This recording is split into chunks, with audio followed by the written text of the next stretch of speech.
Hello? Hello? Hold up. Hold up.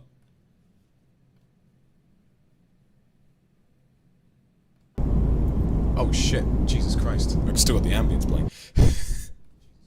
Oh, and I've also got myself playing. RuneScape. Hello everybody, welcome back to Post-Nut RuneScape. Holy shit, that was a thing that happened. Thank you very much everybody for being such a great audience, for playing along, and for having a good time. I had a really good time with that one. It was nice to get back into being sus. I've missed it a lot. I think I was nervous about it for a while, but then I don't know. I think like I keep making these rules for myself, being like, you know what? No, not anymore. And then I want to do it again. So I think I just need to like I said, I think I just need to be like, you know what? I'm just gonna do what I want to do in the moment that I feel like doing it, and that's it.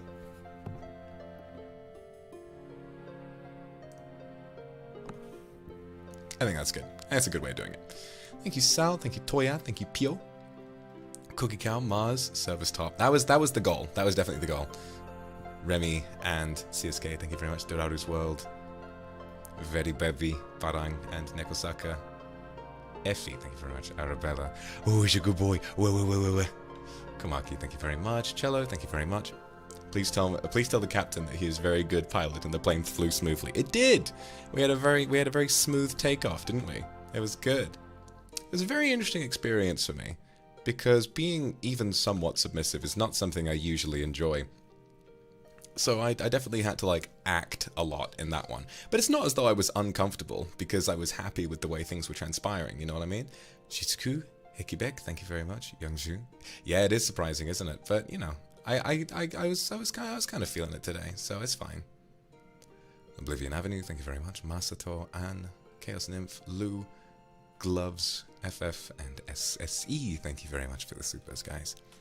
Yeah, no, I had a really good time with it. It's definitely not something I would ordinarily want to do, but I think I was feeling happy about it today. Because it is true that like sexually, I think there is sort of a benefit to when you're normally very dominant to want to like, that thing I said at the end was very specific to me, I think. Like sometimes feeling very strong and powerful in the bedroom can kind of make you want to feel like, sometimes I think that the pleasure is in pleasing someone else, but not in the sense that you need to be super like submissive and lie on your back and bark or whatever it is, you know, that's not what I'm into. The good boy thing was mostly like a bit of fan service, because I fucking knew you guys would like that, so I thought, why not, I'll give them a treat. It's not me after all, it's a character, and that makes it fine. Kindred Danon, thank you very much. Huma, Ererede, thank you very much. Kumio Vixen, thank you so much. Kendra, Surakula, Winsley, Didi, thank you so much. Salamat ulang, tahun sayang. Swing, Sapphire, thank you very much. And Silver. Ori, thank you very much. No, I didn't feel like I was forcing myself.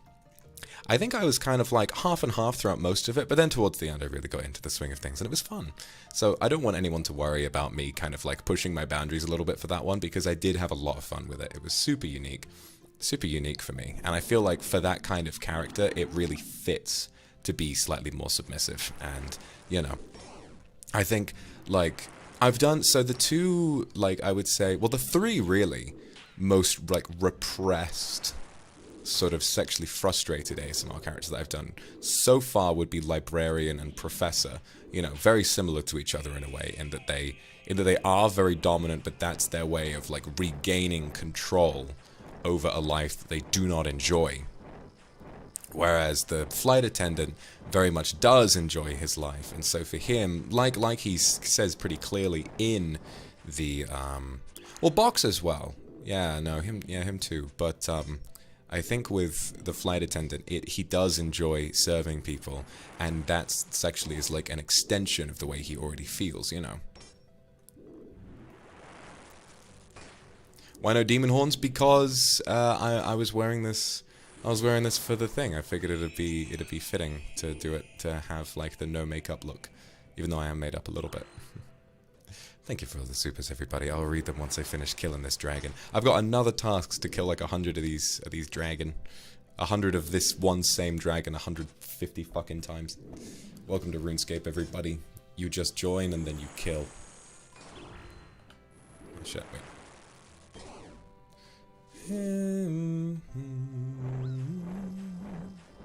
This is what the flight attendant does after he goes home from a long flight. If he has a moment, he gets his phone out in the in-flight lounge and he plays RuneScape.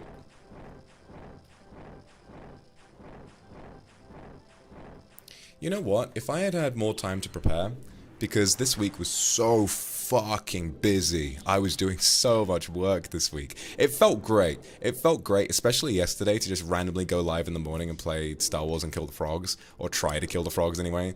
It felt good to do that much work, because I like having a packed schedule and all that kind of stuff. But if I had had more time, I would have wanted to do like a funny little intro scene where you're in the first class lounge, because lounges and ground service are a big part of flying first class, as you know. So in the lounge, it would have been funny to have a little scene where a couple of other Akumaverse characters kind of pop up and are like sort of trying to get into the lounge, but they haven't paid for first class, so they're trying to get like tickets to enter for like a one-time fee, but they don't have enough money, and so they just kind of argue with each other outside. I don't know, I feel like that would have been funny, but I didn't have time for it, unfortunately. This is true, Holly Jolly. And to be honest, I think a part of what was interesting to me about trying to be a little bit more submissive this time around is because we have had so much, and it has so much, like, I am very dominant in every other ASMR because that's me, you know, that's me as a person, that's how I am. But I think when you step into a new character, I think I got a little bit content brained and I was like, you know what, maybe it'd be nice to do something a little different this time. And for that reason, I enjoyed it, you know. I don't need to insert 100% of my preferences into an ASMR for it to be really compelling, and today was proof of that. Thank you, Ori. Thank you, Kendra. Thank you, Crystal, for the Aka Super. Really glad you liked that. The only slap was a dick slap, but I think it was kind of gentle, so I'm glad. Rachel, thank you very much. Holy Jolly, thank you. Fern, Jean, thank you very much. Oh, it's my turn now. I like that for him. I think that sort of summarizes him quite well. Stacy Koch, thank you very much. Fafa Family, Tien, thank you very much. Mianya, Olivin K, thank you so much. Mochibani, LG, thank you very much. Norin, Nana77.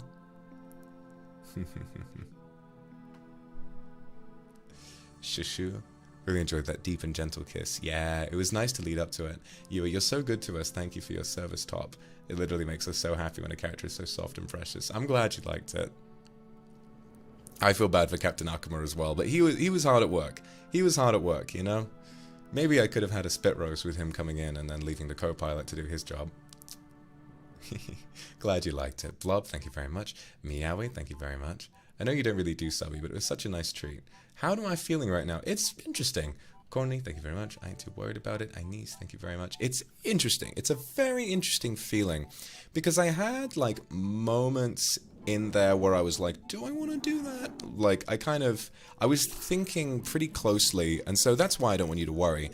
The entire time I was thinking about what am I comfortable with, what do I want to do, what do I not want to do, and there were some moments where I thought of a thing like, oh, they would really like that, and then I thought, you know what, but I don't really want to do that, and so I didn't. But then there were other things that I did where I did want to do it, and I knew you would like it, and then that was that. So the main thing to understand about it is that with ASMR, I'm in character. I'm playing as a different person, even if he looks a lot like me. It is definitely like an exercise in roleplay and in acting. That's not the kind of thing. I think like that's the kind of thing sexually that I would enjoy like once in a blue moon, you know.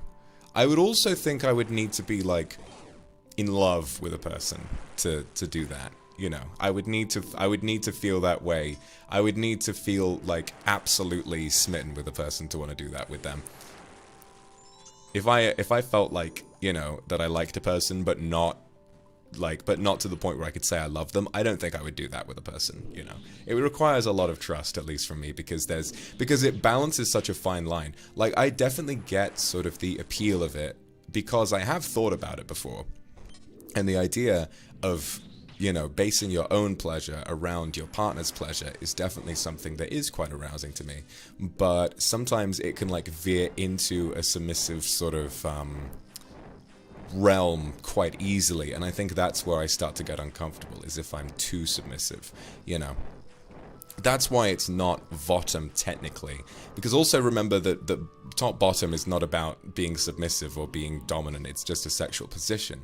I don't want anything being put in me apart from maybe your fingers in my mouth. Like, that's kind of nice, but other than that, I don't really want anything being put in me. Thank you. I don't think that's really my thing. But in this instance, I think being a little more, you know, that's why the term for it is a service top, because I was still in a dominant position, but I was just giving all of the control to you. And it's nice that after having had so many ASMR where I'm the one in control, that we can shake things up a little bit. I probably won't do it again for a while though. It definitely felt like a bit of a challenge. It was a challenge I enjoyed, but definitely not something that I would like, that I could do back to back every week like I do with the more dominant stuff. I feel like I need to do a members ASMR next week to remind you guys who's the one in control. Tequila, thank you very much. Nyanya, thank you for the Super. I was feeling very comfy. I hope you have a good sleep. Masto, thank you very much. Kendra, thank you very much. Chris, thank you very much. No, I agree. I'm glad you think so. Smee, Seni, thank you very much. Vox Akuma, thank you. Youngju, thank you very much. Love Requiem, Sakura, thank you. Lulu, thank you. Olivia, thank you very much. Foggy, thank you very much. I keep saying your name like in Daredevil, where they say Foggy. Tequila, thank you very much. Pammy, thank you. Wendley Do, thank you. So sorry. Nezumi, thank you very much. God, I know I kind of fucked it up because I needed to rearrange myself. That's why I took so long to like get into the final scene, because I needed to go into fucking the app and rearrange myself so that I had my boobies out. It definitely took a little while, and I think I fucked it up in the end, but it still had the desired effect, probably because the scene was so dark. But it was definitely pretty funny. I remember this morning I was trying to figure out, like, how am I going to do the end scene? Like, how am I going to do this, the yoinky sploink at the end? And then I came across that idea, and I thought, like, okay, what will it look like if I Photoshop this asset so that it's, like, undone, and you can see my boobs through the middle of it, or my abs, or whatever. And then I put that together, and I saw it, and I was like, oh. I put that together, and I saw it, and I was like, all right. That's a winner. That's a winner right there. Yes, yes, yes. So that's what we're doing. I had a thought of maybe switching to my old outfit. I had a thought of like taking a moment to switch to the old one and then redoing it because of like the undone collar and like the more messy hair. But I thought no. The new hair is too cute, is too sweet for me to change it, and also I need to have I don't have my boobs out in the old one. I don't have my boobs out in the old one, so it wouldn't have been as good. Thank you, Fufu Ting. Oh shit! Move. Thank you, Mamero. I know it's roleplay because the real Vox has immaculate pull-out game. Would have asked me where I wanted it. No, that's so true. That's so true. Asking where you want it is like so much. Is so much part of the fun. Makes you feel like a delivery driver. Hey, where do you want it? Where do you want this? You want this on your tongue? Do you want this on your ass? Do you want me to find a little cabinet for it? But I think having him sort of hentai style, like accidentally do a little cream pie was quite fitting for him, honestly, because someone who's that repressed and that frustrated sexually definitely would, like, you know, start. I also think it is more of a submissive thing to feel pleasure more intensely, which is odd, isn't it? Like, I mean, maybe because like it is the same way for a lot of dominant people, that sometimes it can just make you go crazy. But sometimes I think that there's an element of submission about showing your pleasure, you know, that a lot of more dominant partners won't really do. It's kind of like in a lot of porn, what you'll see is that like the top, or you know, the top will usually like be. So I make a few comments, like the top is mostly speaking, and then the bottom is mostly like, you know, just making sounds and trying to speak through them. So I think that sort of translates to being a slightly more intense feeling of pleasure for a bottom than there is for the top in a sexual scenario. So it's definitely kind of interesting to kind of show that in that character.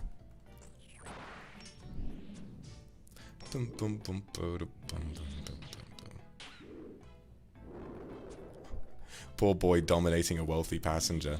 Now I mean, that's kind of an interesting plot line. Like what? Some fucking rich guilt ASMR where it's like, oh yes, I want. Yeah, but that would just make me feel like I was fetishizing, you know, an unwealthy attitude or experience. So I don't know if I would really want to do something like that. It'll be kind of like, have you guys ever seen Parasite?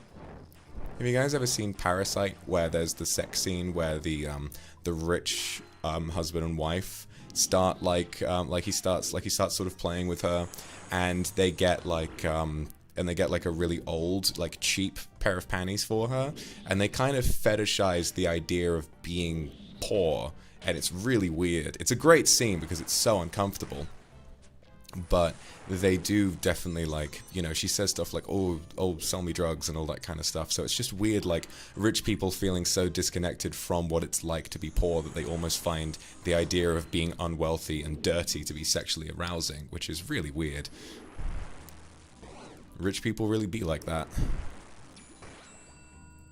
Honestly, no matter how successful I get, I'm really glad that I don't think I will ever, like, reach a point where I'm rich enough that I lose track of what it's like to just be me, because to be honest, I think I'm way too disorganized to ever, like, upgrade myself that much.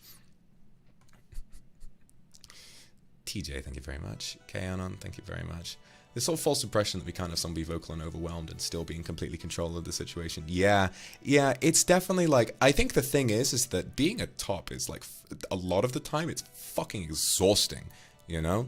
Like, I think that sometimes being vocal for tops is not because they're not feeling immense pleasure, it's because they're really, really fucking tired, you know?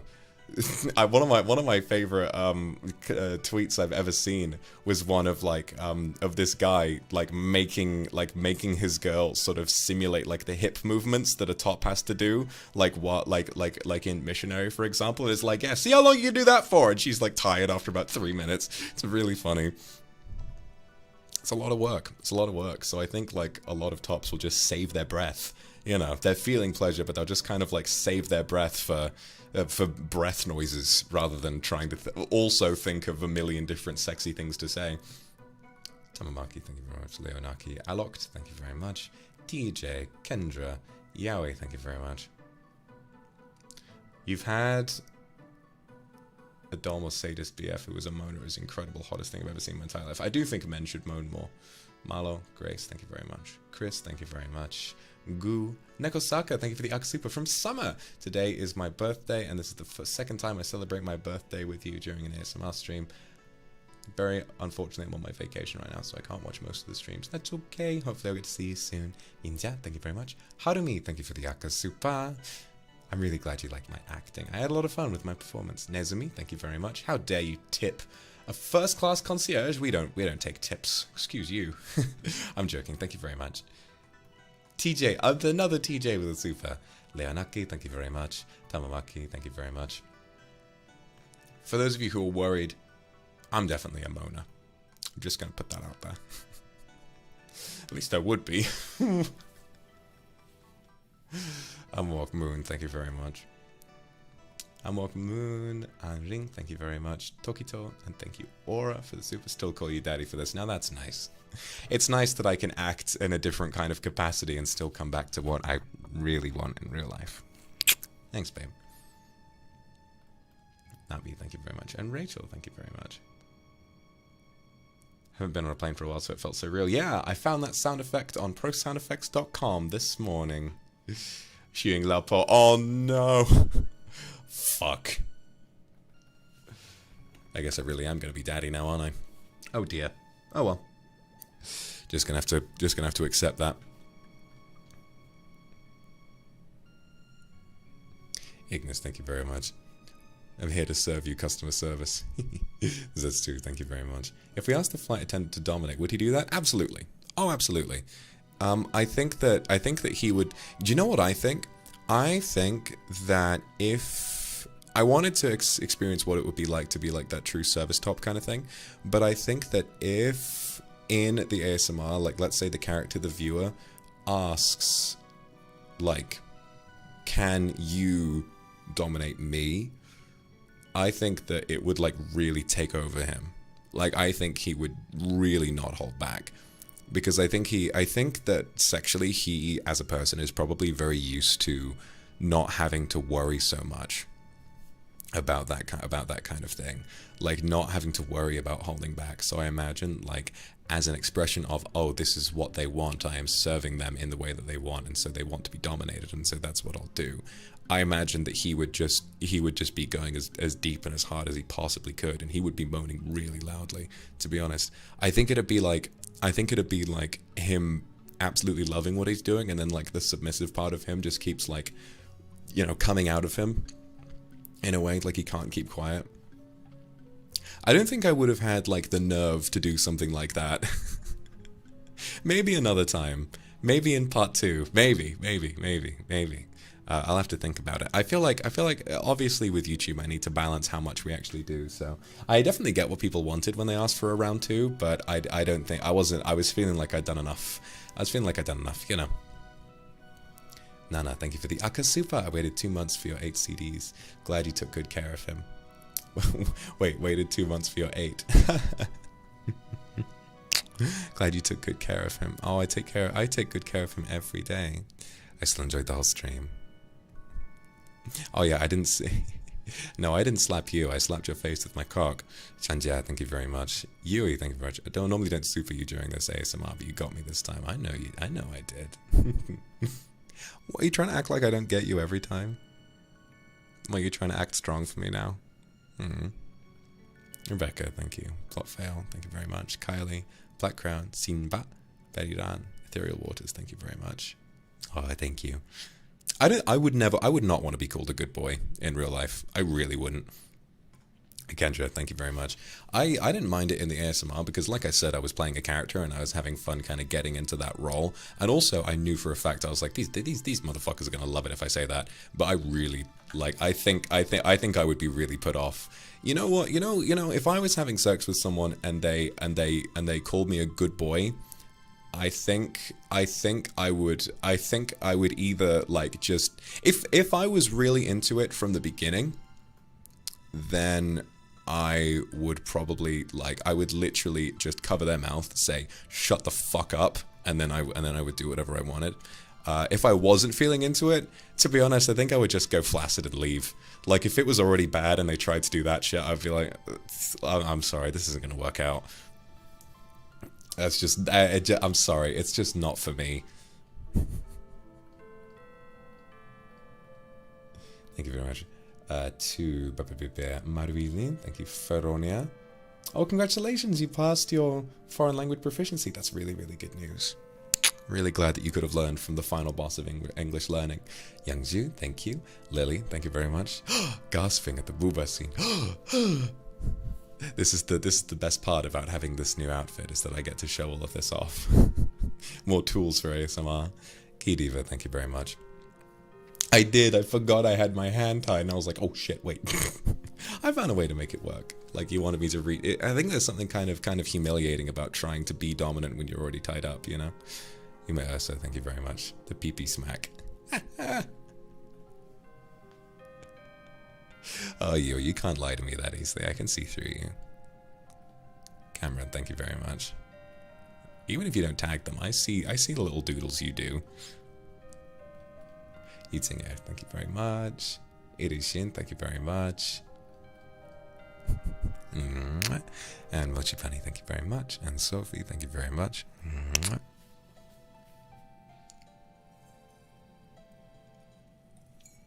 Did this one make me flustered? I think, honestly, the sex scene made me less flustered than the build-up. Yulia Peepers, thank you very much. The sex scene made me less flustered than the build-up, you know what I mean? I think I did the build-up to this one, like the slow burn. I think I did it very well. And I was really feeling sort of inspired by just how real it felt to be in a position. Because you guys must know that a lot of, especially VTubers, feel the same way of, like, it's like I talk all the time about how hard it is to kind of be in a community technically, but you can't really interact with anybody.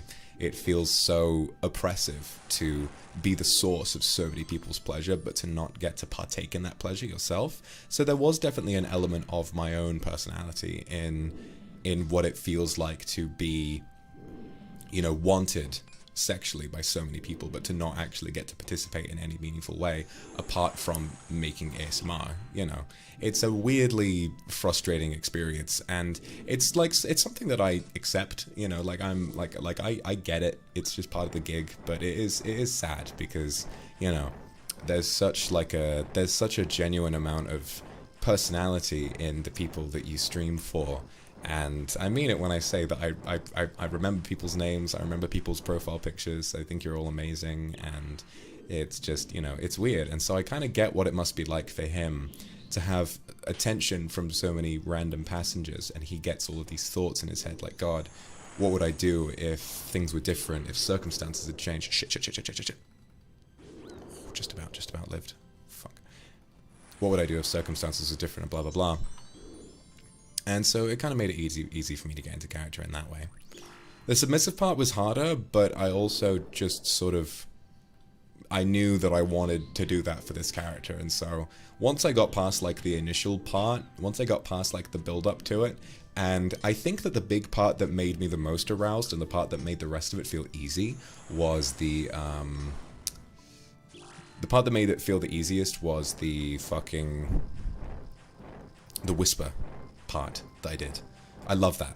I love that shit. The whisper was so great because, like, getting into, I think there's something so arousing about like a person who has a really sort of a sexual mind getting to say that to a person, you know, getting to say that under their breath to someone they're really attracted to.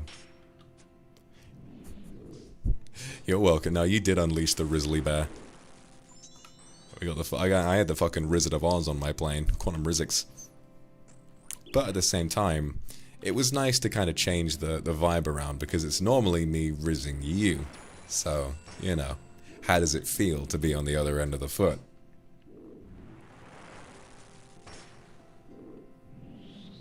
It's odd. I don't like to think about losing control at all.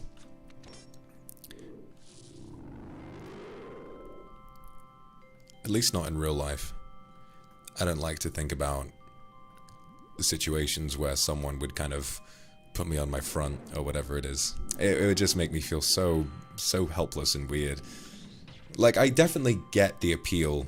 I really do. I understand, like, the science of being submissive, but when it comes to real life, I hope I'm never in a position where I feel as though I need to do that. Like, I really hope I don't.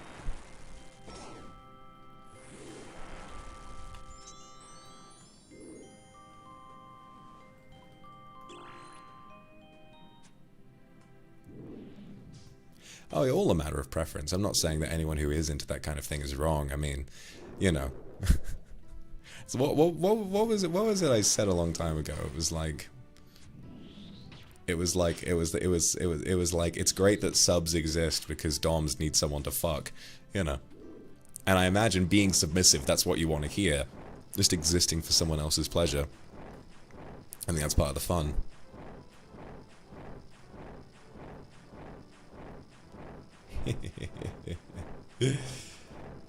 You're welcome for your subscription to Men Whimpering Monthly. Grizzle, thank you for the Akasupa. Your new husband, of course, because you're gonna be able to track him down with that new baby he put in you. Come asking for all that child support. But then again, you're in the ASMR, you're very rich, so you wouldn't need it.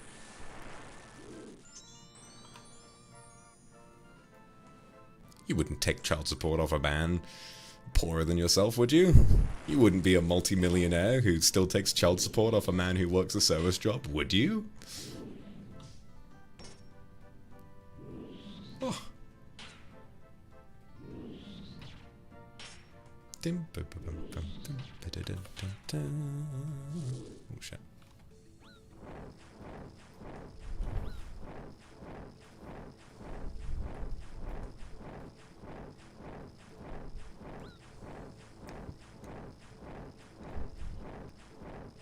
It was also nice to have the champagne. You know, it was surprising. I found it this morning. I went to the shop and I found it. I actually do have some Moet champagne, which I've never had before, but it's one that's apparently served on a lot of airlines. And it is really nice. So the champagne that I said I was serving you is the real champagne that I was serving you.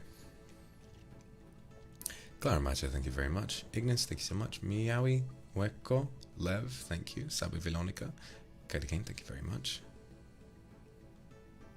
Chris, thank you so much.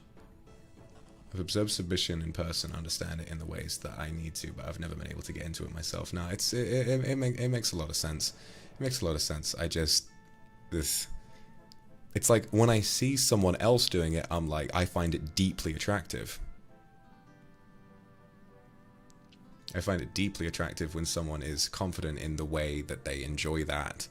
But if someone asked me, like, would you like to do that? Nothing would turn me off more, you know, than giving away all of my control to someone else. I think feeling strong and powerful is a part of what would make sex so much more fun. Yes, Professor Akuma almost has 1 million views. It's crazy. The power of a controversial topic. Maybe I should do more of that. Maybe I should do like a yandere one. Foxy Buddy, thank you very much for the super. Jean, Sleepy One, thank you. Zestu, thank you. Adeline, thank you very much. How are you feeling today? I have drunk water. I'm feeling good. Dro, thank you very much. And your Angel and Wedding, thank you so much. Yandere ASMR would take a lot of, like, energy out of me. Like, I would need to really be ready to do something like that. Because if I did Yandere ASMR, I would want to go all the way. I'm not talking about some, like... What are you talking to somebody else at school? Well, you went to work and you saw some other guy and started... You know, I wouldn't... What I'm talking about, if I did Yandere ASMR, you know, what I would want is someone you've turned down. Someone who you find creepy, but who is obsessed with you. You know? That's the scary topic. That's the scary yandere topic that no one really wants to address. I would want something that feels... I mean, we've got that warning, you know. I mean, the thing about the alternative is there's nothing wrong with wanting a possessive boyfriend. But I've been so dominant in, like, a very acceptable palette for so long. I mean, it's like, if you want someone to treat... If you want to seduce a man into cheating on his wife, you've got the professor one. If you want to get tied up in a basement by someone who's obsessed with puppy play, you watch the librarian one. You know, if I just had it like boyfriend is possessive, I would just do boyfriend ASMR, but he's a little mad at you. Like, if I wanted to go all the way with it, I really would, like, try and think of some plot where he's genuinely stalking you, you know, because I think that there is something arousing about that. Maybe you're just as bad. I think that was one of the things that made the Professor ASMR so palatable for people, was that clearly he was a bad person, but so were you in that. I think there was something so arousing and so fun about being... like, about getting to be a piece of shit for a little while, you know, because it's not fucking real, you know. Getting to be, like, a homewrecker, I think is quite attractive. And also because you know that he's also a shitty person who, like, randomly threatens you, and, like, it doesn't take even an hour for you to get in his pants, really. Like, you know, there's something fun in that. And so I think maybe for yandere, it would be really nice if you saw these traits in a person. Let's say you see these traits in a person, and then you deliberately lead him on, and it starts to drive him insane. And you're really, like, deliberately coaxing him into doing something insane. Like, you're deliberately trying to get him to... because in that way, you might even be worse than he is. You deliberately try to get him to stalk you, you know. You start... it's like you have an obsession with that kind of play, and no one else can really do it right. So what you would want is, like, you make a social media account, and after he asks you out, you reject him, and then you block him. You wait and see if he made a new account to keep following you, and then you're like, oh, he might work, you know, and then it becomes that sort of thing. So you are like, this just came off the top of my head right now. I'm thinking, yeah, it's like you are not exactly the one in control, but you're desperate for an experience where someone can genuinely and stupidly go fly off the handle when he finally gets to fuck you, you know? There's definitely something to be said about that. I think the issue would be balancing it in a way to the point where it feels like risky, but not to the point where it's so problematic that it makes people uncomfortable. Because I don't want another bad ASMR experience. I want to keep it like, you know, to the point where I'm comfortable doing it. But I think like trying to craft that sort of story that results in just in like a really insane, I wouldn't make it like CNC either, you know. In the end you would like give him consent, like that would be, you know, maybe you would like feign and be reluctant about it, but it's not really that if like underneath you're like desperate for it, you know. I wouldn't want to do that.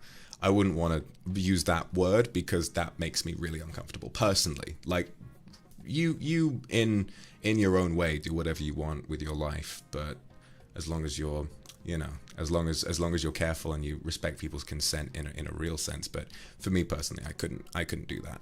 That was the downfall of the first attempt at the Asian Akuma, was that I felt like the consent wasn't quite there, you know, and I just couldn't handle it. You know, that's not me. I will never be able to do that. With the Enderman, this can be the horror ASMR, like with the jump scares and stuff. God, that would be really interesting. Definitely difficult to get right. Definitely difficult to get right. And also, I think the hardest part would be doing it in tandem with my own boundaries, like what I'm comfortable with. But I definitely can see a way through, so who knows. Youngju, thank you very much. Saudi, Chris, thank you very much.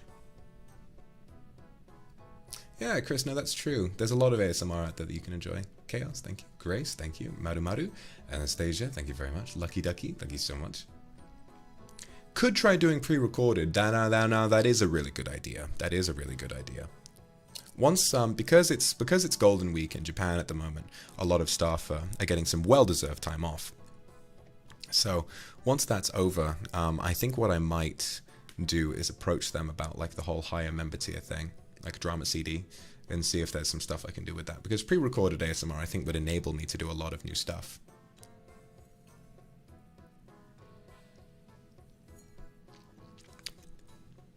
I've also had a bit of an idea that I want to talk to you guys about.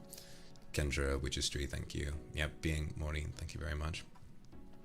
I've had a bit of an idea that I want to talk to you guys about. Not because it's like super serious or anything, but it's very exciting. So what I want to do is that because I have my lore project in the works at the moment, and principal artwork is very nearly finished, very, very nearly. Voice actors are being nailed down. Composer has been locked in, you know, so it will be coming soon. Once that's over, what I want to do, if it's able to catch on, and if you will really enjoy it, which I'm hoping you will after the amount of work that's gone into it, for the next big project, what I would want to do is kind of step things up a little bit, because let's be honest, what am I trying to say here? This lore project was commissioned during my very first month at NIJISANJI, and Luxiem had not become as successful as it is today when we first debuted. You might remember that my debut peaked at 20,000 concurrent viewers. In the months after that, I did my, my Ring Fit stream. Oh shit, I didn't get any food. I did my Ring Fit stream to that same number of viewers, if not more, just for like a milestone rather than an officially supported debut. We grew a lot after our debut. And what that means is that I commissioned the manga that we're using for the lore project when I had nowhere near the resources or the perspective that I do right now.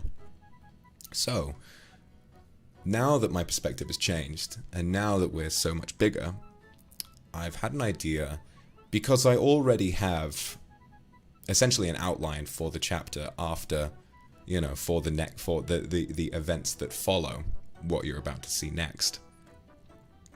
What I'm thinking of maybe doing is seeing if we can, if staff allow it, and I'll be able to find out soon, is if they will allow me to essentially crowdfund something.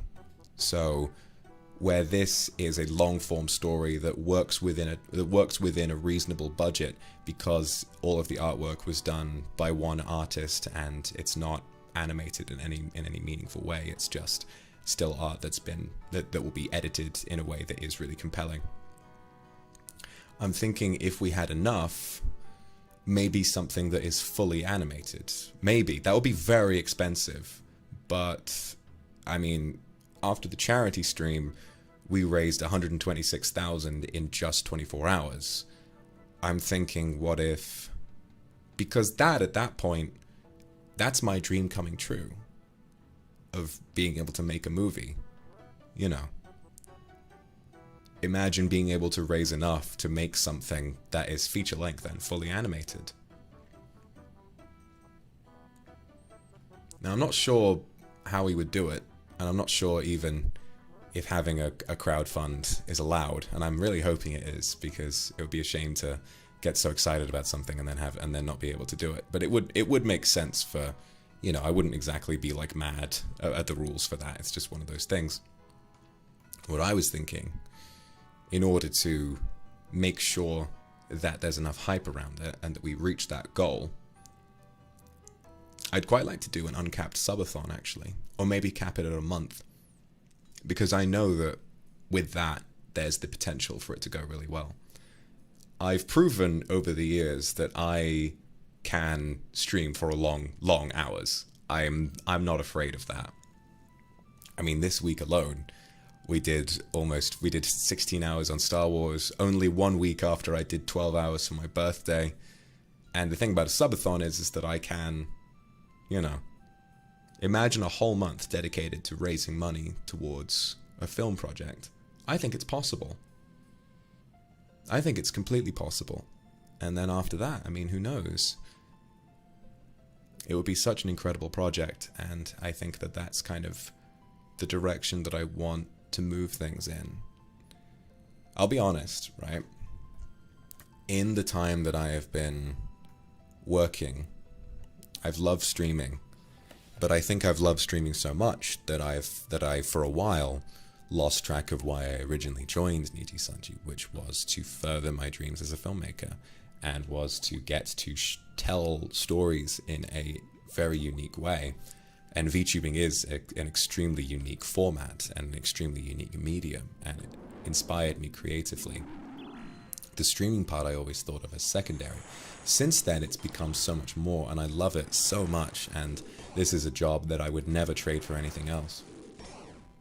But recently, now that we're moving towards the phase of production on this big lore project that I actually get to be a part of, which is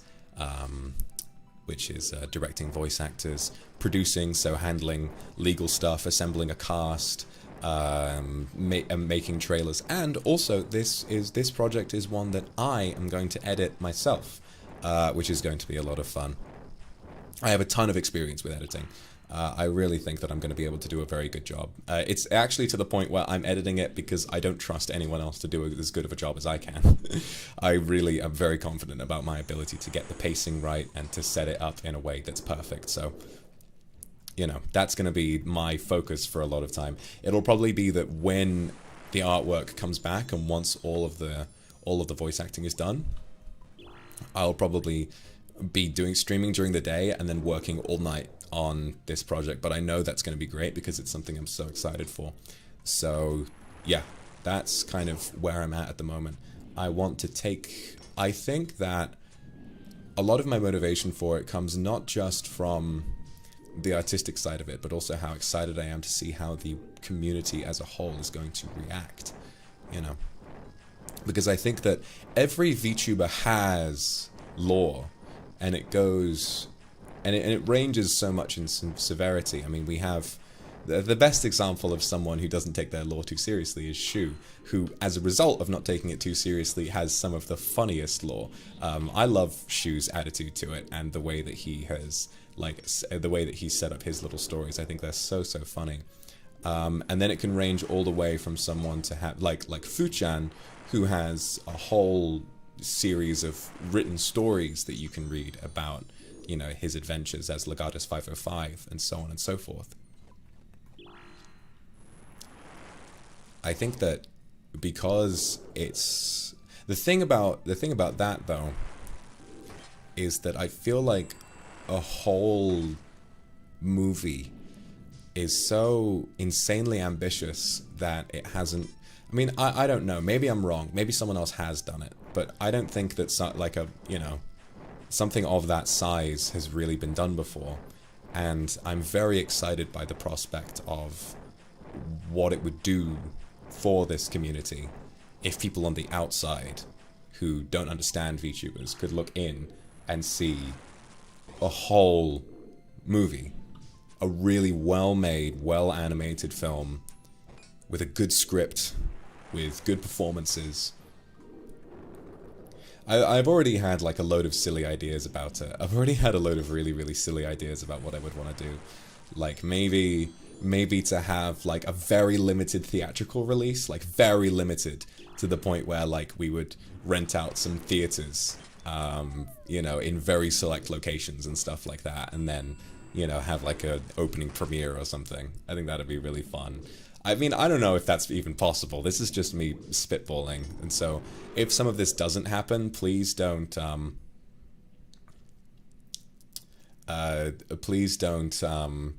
get it in your heads that all of this will definitely happen, because this is me dreaming a lot. This is me kind of, you know, hoping for the best, because I think that if there's any way that I can fully creatively express myself, it's definitely this. And there are lots of different things that are in the works currently, so yeah, like I said, yeah, around about including the you know, the beginnings of a script for the big film project idea I have, about 4 fairly big things are in the works at the moment, and some of them will be coming this year, actually. Obviously the lore project. Actually, no. If it's including the big film, then that's 5 that I'm working on at the moment. So yeah, I'm cooking. Aren't you lucky?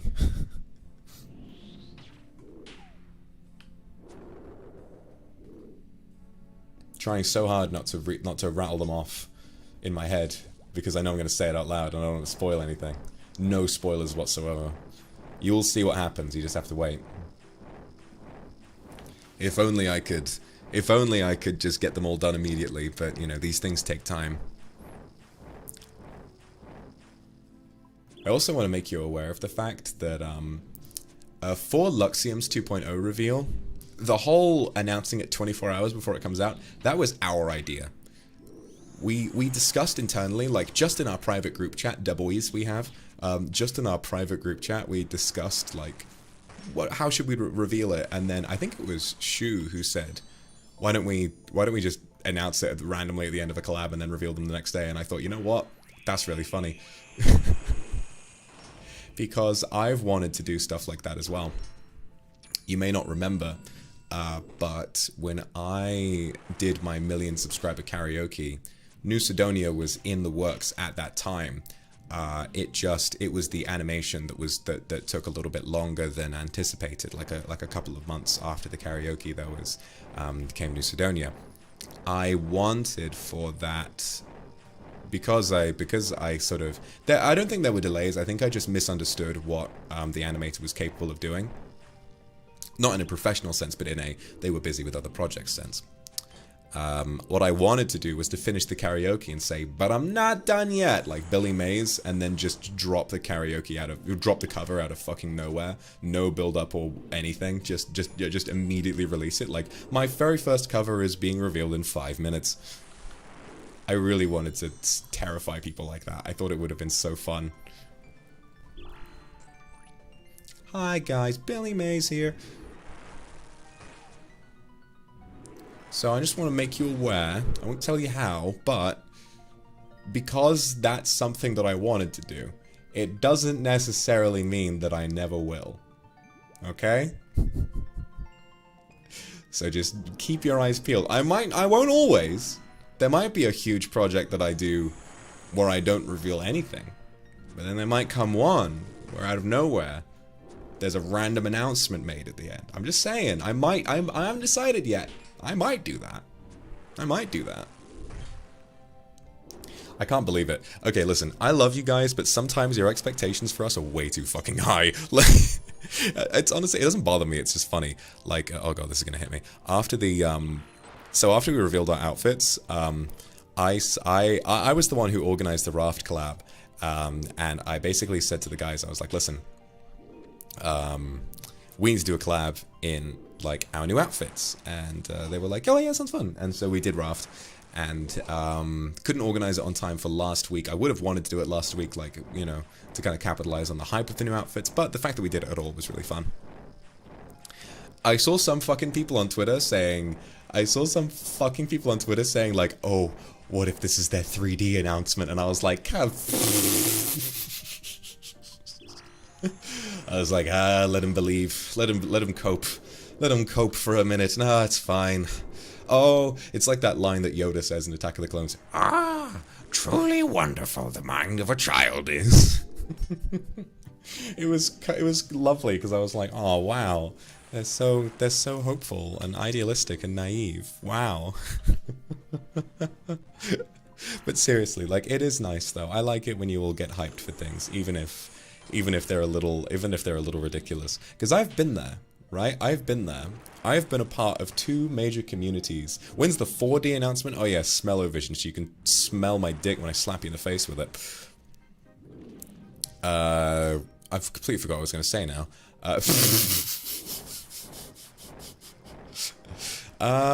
I seriously do enjoy the way you guys get excited. No, I've lost it. I've completely forgotten. Completely forgot what I was going to say. Never mind. Never mind. Oh, I'm the king of the swingers or the jungle VIP. I've reached the top and had to stop, and that's what's been bothering me. I wanna be a man come and stroll right into town and be just like the other men. I'm tired of mucking around. Oh, ooby-doo. You know something funny? I think it's because The Little Mermaid is coming out, but on Twitter there have been a load of industry plants who have been like gassing up the Disney live-action remakes recently. It's really funny. I saw a person, because you know the Jungle Book. I don't think the Jungle Book remake is that bad. I think it's fine compared to some of the other ones, but the scene with King Louis is unforgivable. Like, just him being a really big mafia boss monkey is pretty cool. And I love Christopher Walken, but taking that classic song, I would say, everyone remembers Bare Necessities. I would say that like, because I saw someone bring up the scene with King Louis in the remake, and saying like, oh, this scene was flames and all that kind of stuff. And compared to the original Jungle Book, well, I would say I Want to Be Like You is the best song from the Jungle Book by a country mile. I love Bare Necessities, but Want to Be Like You is brilliant because, you know, there's so much talent behind it. That's a song that my dad loves. You know that many years ago, like I would say hundreds of years ago. Well, no, not hundreds of years ago. Like back when that song first came out in the late 60s. My dad used to be a teacher, and he plays the guitar, and he would sing that song for the kids, and they used to find it really annoying, but he wouldn't stop. He used to sing that song for the kids, because a lot of the kids he taught were like in juvenile detention and all that kind of stuff, and they used to get annoyed at him, and he would keep going up to them and be like, ooby-doo, I want to be like you, ooh, ooh. And then apparently eventually one of them stole his guitar and started playing it at him. Your go-to karaoke song, you know, I want to sing that too. Yui, thank you very much. This outfit will look like he has booby out, but will he get bread? I'm so happy I could live up to expectations. Mochi, thank you. Kuroneko, thank you very much for the super. Missing in my white suit. Oh, I'll bring it back out eventually. I'm just happy I've got my boobies out now. Dra and Kitty Pride, thank you very much.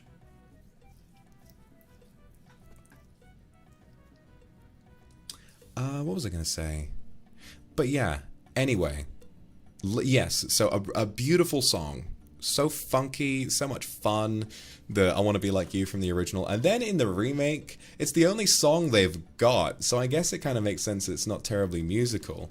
But to have... But why does Christopher Walken... Why does he pronounce it like that? Why does he say, Ooby-doo, I want to be like you, ooh, ooh. I want to walk like you, talk like you, too, ooh, ooh. I'm like, why are you pronouncing it like that? Have a little fun, Christopher. Loosen up. Oh, ooby-doo, I want to be like you, ooh, ooh.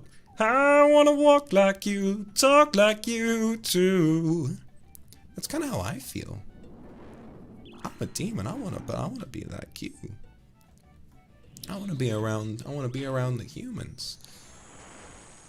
So why don't you teach me about the power of man's red flower to make my dream come true?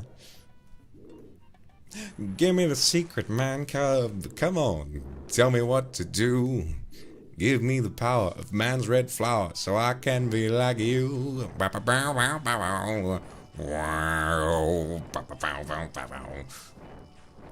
Use that line in my Yandere ASMR. That would go kind of hard. Ignis, thank you very much. Shin for Arts. Adeline, thank you very much. Everyone is happy they're out. I know. I feel so much happier this way. Give me the power of man's red flower so I can be like you. Metalicious, thank you very much. I gotta listen to there's a Jonas Brothers version of I Want to Be Like You? Really? I'll have to check that out. Were they the guys who tried to ruin Smooth Criminal? Or was that a different boy band? There was a boy band who, like, did Michael Jackson's Smooth Criminal in, like, a really sort of typical, like, early 2000s boy band kind of way. You've been hit by, you've been struck by a smooth criminal. Unlike the guitar. Fucking disgraceful. How, like, when will people learn that you can't, that sometimes, no matter how much you like a song, sometimes you just can't improve upon perfection. I'm sorry to break it to you. Sometimes it's just not possible. I don't think covering an MJ song will ever really work for people because you will always exist in his shadow, you know. It very rarely works, I think. Like, doing a cover of songs that are that good... I don't think, thank you very much. Doing a cover of songs that are that fucking good is a massive risk. Like, sometimes... you can't outdo the doer. Sometimes there are ones that are different enough that they stand up on their own. I kind of feel that, maybe it's controversial, but I kind of feel this way about the Panic cover of Bohemian Rhapsody. Not even a patch on the original, but I kind of like that one. I think it's kind of funky. You know, when they have, like, the big drums at the end, I think it's pretty cool. Oh, shit, come on, no, go that way. No, come, you fucking idiot. Go that way.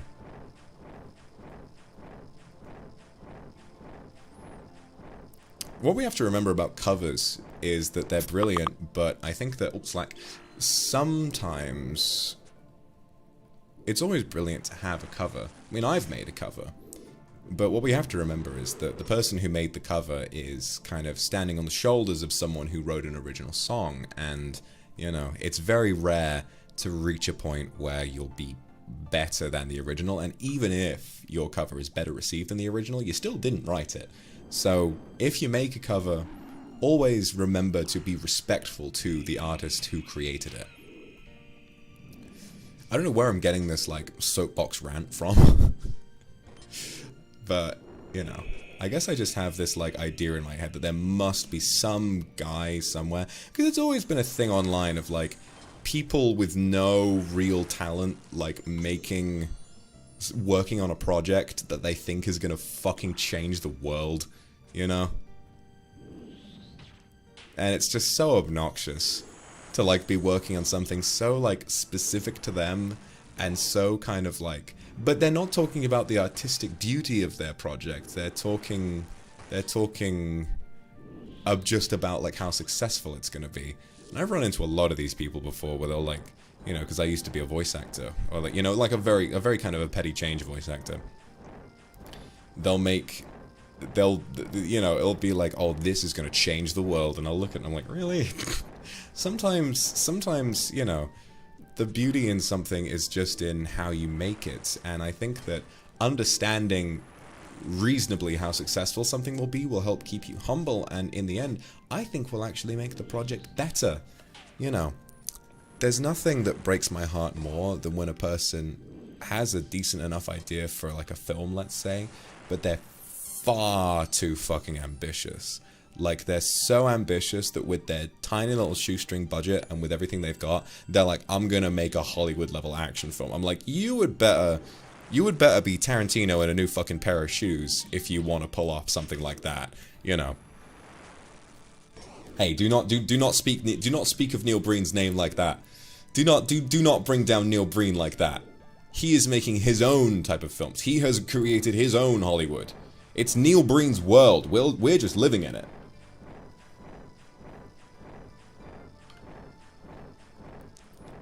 Put some respect on my man's name. He follows me on Twitter.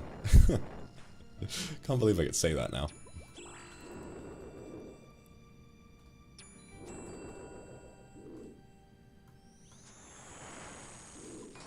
Okay, because post-nut RuneScape always feels like a more tight-knit community thing, I feel comfortable saying this here. I don't want this to be something that people like go crazy and sort of start talking about, but I had a very, very wonderful experience a few days ago. It really blew me away. Oh god, the Imagine oh god. Remember what we were talking about earlier about out-of-touch rich people? Jesus Christ. Forget that Pedro Pascal was a part of that project. Forget that Pedro Pascal was in that, alright? We, the world, have elected to forgive Pedro Pascal, okay? Everyone else in the questionable. We have elected to forgive Pedro Pascal.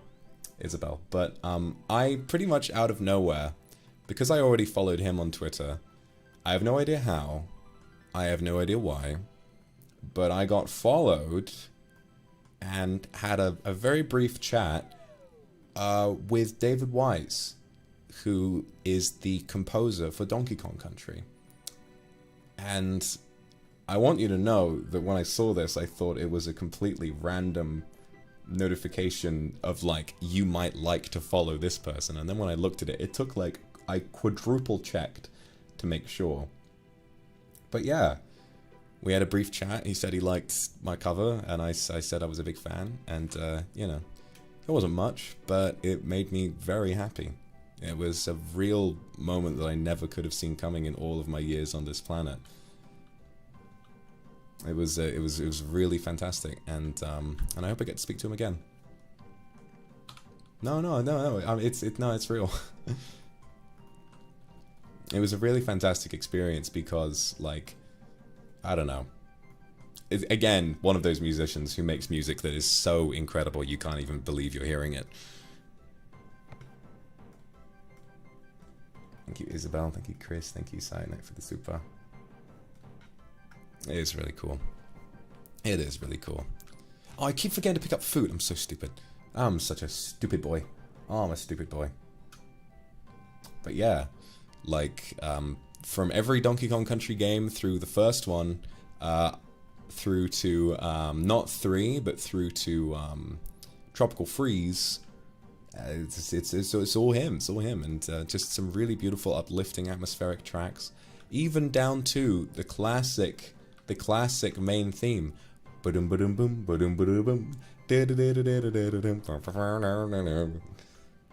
which, you know, that's an experience I'll never. That's an experience I'll never really be able to let go of. That's an experience I'll never really be able to, you know, even if all we did was like just chat for a few minutes and, you know, whatever. It was still one of those things that made me realize how thankful I am to be here. And to realize how small the world is and how close I am to my dreams than I ever thought I would be.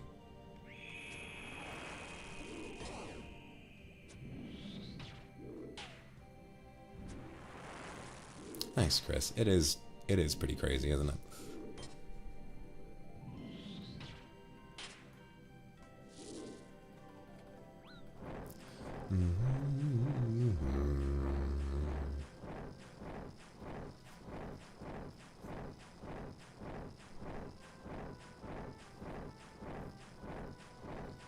Thank you, Navi. Proud of you too. And thank you, Vampire. Aww. Can't imagine, if you were on the treadmill listening to that ASMR, I can't imagine you would have had the easiest time. I'm sorry if I made your legs buckle halfway through, but you know. Glad that was a fun experience for you, babe.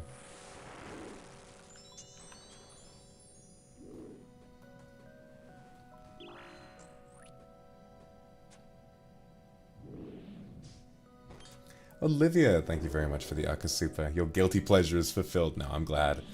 Usually when it comes to relatively sub roles, people tend to do it in a whining and whimpering way. No. I couldn't. Whimpering I would only ever do out of pure, absolute pleasure. I think that whimpering in a pathetic way is not what I want to do. I don't want to sound like a wounded dog. I want to sound like a professional, which is why this was the perfect role to do that kind of thing in, was to be someone who treats service as his career, you know, not someone who's completely lost control of the situation. Really glad you enjoyed it, Olivia. And Mars, thank you very much. First dream about you the other night. Ended before I could hug you. Oh, I wish we could have hugged. I wish we could have. It would have been really nice. Thank you, Mars.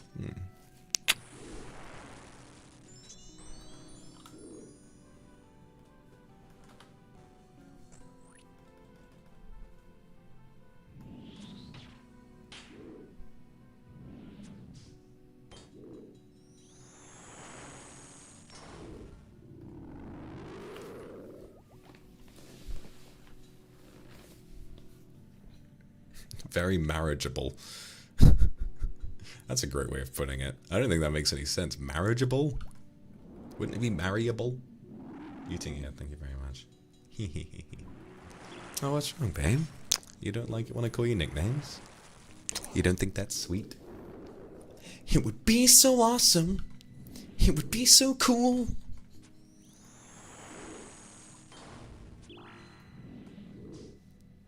Thank you, I ain't too worried about it. So incredible seeing you reach accomplishment after accomplishment. Like watching a flower bloom or gazing at a shooting star. Thank you. I mean, if anything, I'm thankful that I am able to speak with these inspirational people and to get to, most likely, even if it never really takes off in the way that I'm imagining, I know that by the time I choose to move on, I will have enough saved up and enough invested that I will most likely be able to make, at the very least, be able to make a film. It can happen, and I think that what I would like to say to anyone who is in the creative sector themselves and has a dream and wants to follow that through and feels as though it's too big, I think that because it's such a thing that our parents, not in any malicious way, only to keep you safe, will kind of say, well, are you sure that's what you want to do? You know, are you sure that you want to pursue something? It's not very likely. Lots of people don't make it. They only say this to protect us. Unless your parents are dickheads, in which case maybe they're just trying to fuck with you, but whatever. My parents are nice. Sorry to flex on you like that. But like I was saying, I think that as soon as you take your first step, it all starts to feel a lot more achievable. And I know that sort of the main thing is that as you learn, you realize how little you know, and this is true.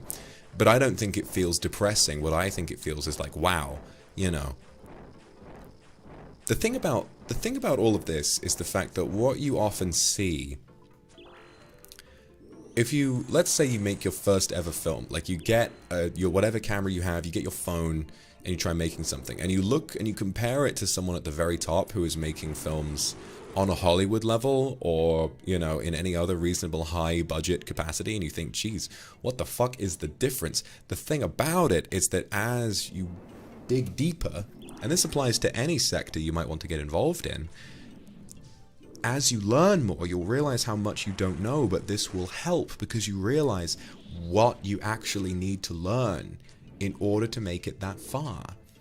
It won't seem like a distant, unachievable, weird dream anymore. It will seem like it's just at the end of a long tunnel. And I think the main thing is to be humble. Because Jesus Christ, having been around film students, none of them are fucking humble at all. Every single film student thinks that they are the next Spielberg. Every single film student that goes there with such like big liberal arts, big dick in a locker room confidence, and it just doesn't really pan out for the vast majority of them. Like, if you go in with confidence and go into your experience with an idea of I want to be successful, but do so with some fucking humility as well. Understand that you will fail. There will be lots of instances where you fuck up and where you make something that's not very good. No one will ever sit down to make a film. This is just me speaking from my own experience. No one will ever sit down to make a film and have made something beautiful from the very first attempt. You know, you won't show up on set with no test shoots, with no storyboard, with no shot list, with no script, with no nothing, and then randomly make a masterpiece, unless you have some immense talent. And even then, Martin Scorsese, one of the greatest filmmakers who ever lived, has said, if you've seen like the ad for his masterclass or whatever it is, he says, if you watch if you watch the first draft for your film and you don't feel physically ill, something's wrong. You know, it's a learning process, it's an experimental process, it's an iterative process, and this will apply to anything, whether it's creative, whether it's scientific or anything. It's all about figuring out how to do the right thing and failing as a result, but then learning from those failures and doing better the next time. Nothing will kill this process of learning if you assume that you know everything already. That is how you kill your progress dead in its tracks. If you go in and assume I'm better than all these other people, I've got this talent, I've got this, I've got that, you will make mistakes more than most people, and you will never learn. So do your best and remember that everybody is in the same boat as you. Everybody is learning. Everybody is trying to be something great, but recognizing that you're not great from the get-go, recognizing that you're not, no one is born with an ability to do something imperfectly unless you're like a savant or whatever it is. Doing that will help you accept criticism, and it will help you grow, and it will help you learn in a way that you wouldn't otherwise be able to, okay? Just remember that the dream is big. The dream is huge. It's huge. But it's achievable as long as you recognize that it is not waking up one morning and being famous. It is not, oh, I'm going to put my hands with God's gift to the fucking record button on a camera. The fact is, you might get there eventually if you just keep trying. And it takes longer for some people than it does for others, but you can make it. And as soon as you put your foot through the door and you give it your best, it will feel a lot more achievable than it does now. Suming, thank you very much. Kiwi, thank you very much. I'm so glad I could give you the strength to chase your dreams. Hey, let's go to one of those Hollywood after parties when we're both rich and famous, okay? Witcher Street, thank you very much. Yes, being a perfectionist is great, but it also can just completely hamper your progress 100%. Your progress, if you're too much of a perfectionist, will just wither up and die. Accept that things are not perfect. And I think that with film, this is even more apparent because sometimes you can't keep reshooting until things are perfect. You just have to accept what you've done and then put it out into the world. Edit it as best you can to make it digestible. See what people think. But then remember that every bad set story you've had is another way of knowing how to improve your set stories from last time. Awa, thank you very much. Happy birthday, Awa. Thank you very much. Hope on the Street, thank you very much for the super. Meowie, thank you very much. Congratulations on doing your combat stats very, very good. Yes, do your best to follow your dreams and reach my stats. I'm almost level 99 range now. I'll do a stream to get 99 range. You guys deserve to see what a 99 party is like. Caroline, thank you very much. Sorry, Caroline, I'm just inspired. I'm talking a lot. Neil Breen followed some of you guys too? That's so funny. Neil Breen following Kindred. That's so funny. He's going to become one of us. Oh my god, Neil Breen's going to be a Kindred. Lollipop, thank you for the super. Let's make Neil Breen a Kindred. Let's go. Suki, thank you very much. Honestly, I've had therapy before, and most therapists get into therapy because they needed therapy at some other point in their life, so it makes sense. Okay, everybody, I really need to take a rest today. I'm getting my apartment cleaned tomorrow, so I will not be streaming tomorrow, but I'm thinking on Tuesday, big long stream. I want to beat the frogs, and I want to finish I keep calling it Fallen Order, Jedi Survivor on Tuesday.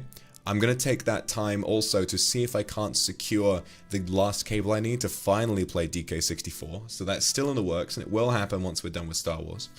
I want to play, maybe not as, I think in the same day as something else. I want to play Garten of Banban 3, which has just come out. I want to play Garten of Banban 3. That ought to be fun.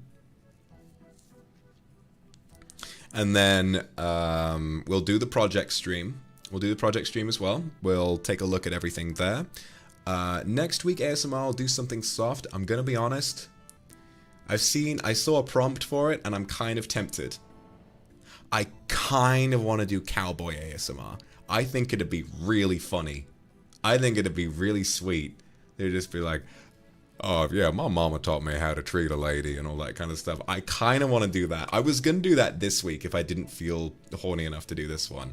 So I'm kind of tempted to do cowboy ASMR. I think it'd be a lot of fun.